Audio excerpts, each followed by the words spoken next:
ایک انسان دوسرے انسان کے ساتھ جو رویہ اختیار کرتا ہے اسے اخلاق کہا جاتا ہے۔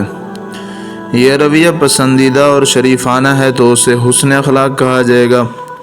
اگر ناپسندیدہ اور غیر مہذب ہے تو اسے بد اخلاقی کہا جائے گا۔ اخلاق کا پوری زندگی پر اثر پڑتا ہے۔ اس کی اہمیت کے مختلف پہلو ہیں۔ قرآن و حدیث میں ان کی نشاندہی کی گئی ہے۔ اعلیٰ اخلاق و کردار کی فضیلت بیان ہوئی ہے اور اہل ایمان کو اس پر عمل کی ترغیب دی گئی۔ بتایا گیا کہ مومن انتہائی مہذب، شائستہ ہوتا ہے، دیانت دار اور امانت دار ہوتا ہے۔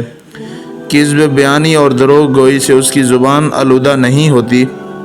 وہ کسی کے ساتھ مکر و فریب اور دغا بازی نہیں کرتا اور خاکسار ہوتا ہے، گھمنڈ کا مظاہرہ نہیں کرتا، چھوٹوں سے شفقت اور بڑوں سے احترام سے پیش آتا ہے، مظلوم کی داد رسی کرتا ہے، بیوی بچوں، قرابت داروں، پڑوسیوں کے حقوق ادا کرتا ہے۔ اس طرح کے اخلاقی خوبیاں ایک مومن کی پہچان ہے۔ ان کے بغیر ایک مومن سے صادق کا تصور نہیں کیا جا سکتا۔ قرآن مجید میں جن اخلاق و اوصاف کا ذکر کیا، رسول اللہ صلی اللہ علیہ وسلم کی زندگی اس کا عملی نمونہ تھی۔